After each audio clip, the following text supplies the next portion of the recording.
morning class. This is a fourth video lecture of chapter electricity, and topic were covered: introduction, charges, conductor and insulators, current यानी electrical current, potential difference, electrical circuit. ये आज का topic हमारा है, यानी अभी तक जो हम टॉपिक्स इसमें कवर कर चुके हैं वो पोटेंशियल डिफरेंट तक हमारे ये सारे टॉपिक्स हो चुके हैं। Today's topic is electrical circuit. Okay, let's start the today's topic electrical circuit. Electric circuit is a continuous and close path of electrical current. यानी अगर हम लोग देखें तो एक क्लोज्ड पाथ होता है जहाँ पे दो टर्मिनल यानी एक सेल हो, बैटरी हो और उसमें कोई डिवाइस वायर्स के थ्रू जुड़ी हो और बीच में कनेक्शन कंटिन्यू हो, मतलब स्विच ऑन हो। तो ऐसे डायग्राम को यानी ऐसे पूरे पाथ को यानी कंटिन्यू जिसमें करंट पास हो रहा हो, ऐसे हम सर्किट को बोलेंगे electrical circuit. For example, given figure below show a typical electrical circuit comprising a cell and electrical bulb and a switch। यानी अगर इसमें देखें तो हमारे सामने एक रियल बेस्ड डायग्राम बनाया गया है जिसमें ये सेल दिखाई गई है और एक स्विच ऑन ऑफ के लिए एंड एक लाइट बल्ब या कोई भी हम इलेक्ट्रिकल अप्लायंस उसमें यूज़ कर सकते हैं, and conductor wire, current wire, जैसे करंट पास हो रहा है। अगर हम यहाँ पे देखें तो उसमें करंट यानी पॉजिटिव टू निगेटिव ये इलेक्ट्रॉन्स फ्लो हो रहा है। तो यानी करंट का जो पूरा पाथ है वो कंप्लीट है, जिसमें करंट, इलेक्ट्रिकल करंट पूरा अपना पाथ कंप्लीट करता है। तो ऐसे सर्किट को हम इलेक्ट्रिकल सर्किट बोलते हैं। सर्किट डायग्राम यानी वो तो एक सर्किट हो गया, लेकिन अब हम सर्किट डायग्राम क्या कहेंगे, क्या सर्किट डायग्राम होता है? सर्किट डायग्राम एक्चुअली जब हम किसी सर्किट को, इलेक्ट्रिकल सर्किट को उसके सिंबल्स के रूप में रिप्रेजेंट करते हैं तो उसको हम बोलेंगे सर्किट डायग्राम। कैसे? We know that electrical circuit is a continuous path of consisting a cell, switch, electrical components like bulb या हीटर, बहुत सारी चीज़ें हो सकती हैं, connecting wires. Electric circuit can be represent conventionally through a circuit diagram, यानी circuit diagram के through हम उसे रिप्रेजेंट कर सकते हैं। A circuit diagram which indicates how current components is in a circuit have to be connected by using symbol of different electrical components is called electrical diagram. यानी हम क्या करते हैं, जैसे कि हमारे सामने इस समय जो शो हो रहा है वो सर्किट डायग्राम है।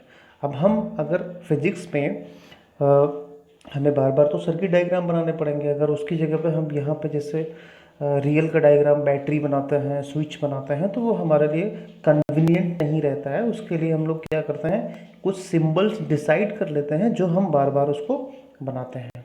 तो उन सिंबल्स को हम पहले हम इलेक्ट्रिकल सर्किट को समझेंगे, फिर उसमें कौन कौन से सिंबल्स यूज़ होते हैं उनको हम समझेंगे। तो जैसे कि आपके सामने ये शो है, तो इसमें एक सर्किट डायग्राम शो किया जा रहा है। कैसे शो किया जा रहा है? जैसे कि ये इसमें बैटरी दिखाई गई, अगर आप देखें इसमें तो ये वाला पोर्शन, इसको बैटरी दिखाया गया और स्विच को कुछ इस तरीके से दिखाया गया है जो कि यहाँ पे अभी ऑफ है, और ये लाइट बल्ब दिखाया गया और ये यहाँ पे कनेक्टिंग वायर पूरे में दिखाया गया।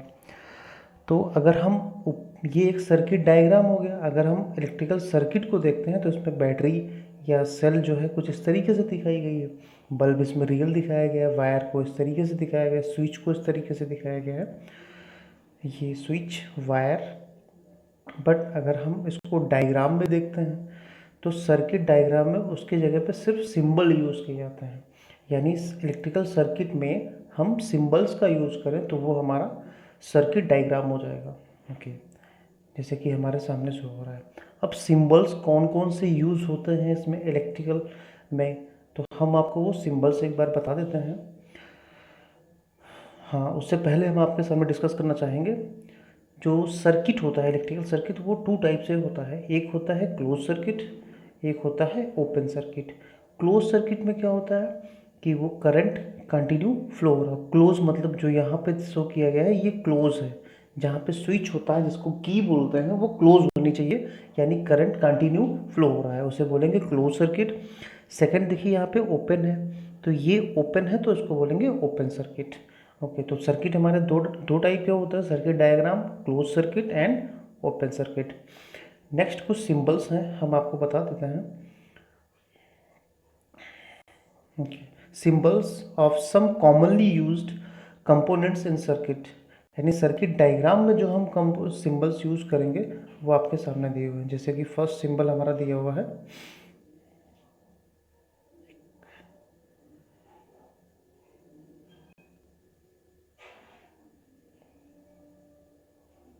ओके, फर्स्ट सिंबल हमारा दिया हुआ है इलेक्ट्रिकल सेल। अगर हम सेल की बात करते हैं तो कुछ हम इस तरीके से इसमें शो करेंगे, पॉजिटिव एंड निगेटिव। अगर सेल, कई सारी सेल्स को हम कंबाइन कर देते हैं तो वो हमारे लिए एक बैटरी बन जाती है। ये कि हम छोटे क्लासेस में पढ़ चुके हैं। यानी देखिए यहाँ पे दो सेल को कंबाइन किया क्या, अगर दो सेल, तीन सेल, इफ जो भी हैं, तो अगर इतनी सेल्स को हम कंबाइन करते हैं तो उसको हम बोलेंगे बैटरी। ओके, नेक्स्ट सिंबल हमारा दिया हुआ है प्लग अ स्विच। स्विच को कॉमनली हम लोग इस तरीके से दिखा सकते हैं, ये हमारा क्लोज है, सॉरी ओपन स्विच दिया हुआ है, and second is close switch. ये सिर्फ सिंबल है जिसको हम सर्किट डायग्राम में यूज़ कर सकते हैं। कनेक्टिंग वायर को ऐसे दिखा सकते हैं, सॉरी जॉइंट वायर को, कि ये वायर इसमें जॉइंट है, जैसे कि ये दिखाया गया है।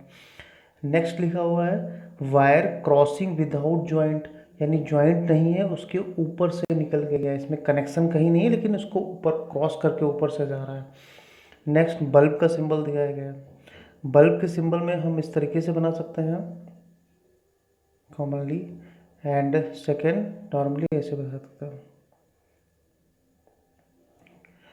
नेक्स्ट दिया हुआ है रेसिस्टर और ऑफ रेजिस्टेंस। जो रजिस्टर होता है उसको हम इसको इस तरीके से शो करते हैं। ओके, वेरिएबल रेजिस्टेंस से हम कम या ज़्यादा कर सकते हैं, तो इसका मतलब इसमें ये रेजिस्टेंस हो गया, और इसमें ये जो सिंबल ये दिखाई पड़ रहा है इसको हम इधर भी शिफ्ट कर सकते हैं और इधर भी शिफ्ट कर सकते हैं, मीन्स वेरिएबल रेजिस्टेंस जिसको हम कम या ज़्यादा कर सकें। और बाकी के दो सिंबल दिए हुए नीचे ये भी इम्पोर्टेंट है। बाकी के जो दो सिंबल है, अमीटर, अमीटर को हम ए से इंडिकेट करते हैं और वोल्ट मीटर को वी से इंडिकेट करते हैं। ओके, तो ये हमारा सिंबल सारे कंप्लीट होते हैं। नेक्स्ट हमारा नेक्स्ट टॉपिक रहेगा ओम्स लॉ। बहुत इंपॉर्टेंट है, पूरे चैप्टर में सबसे ज़्यादा इंपॉर्टेंट है हमारा ओम्स लॉ, क्योंकि इससे बहुत सारे न्यूमेरिकल्स को लगाने में हेल्प मिलती है। ओके, तो ये हम टॉपिक को कवर करेंगे नेक्स्ट वीडियो लेक्चर में। तब तक के लिए आप इसको रिवाइज करें। Thank you so much.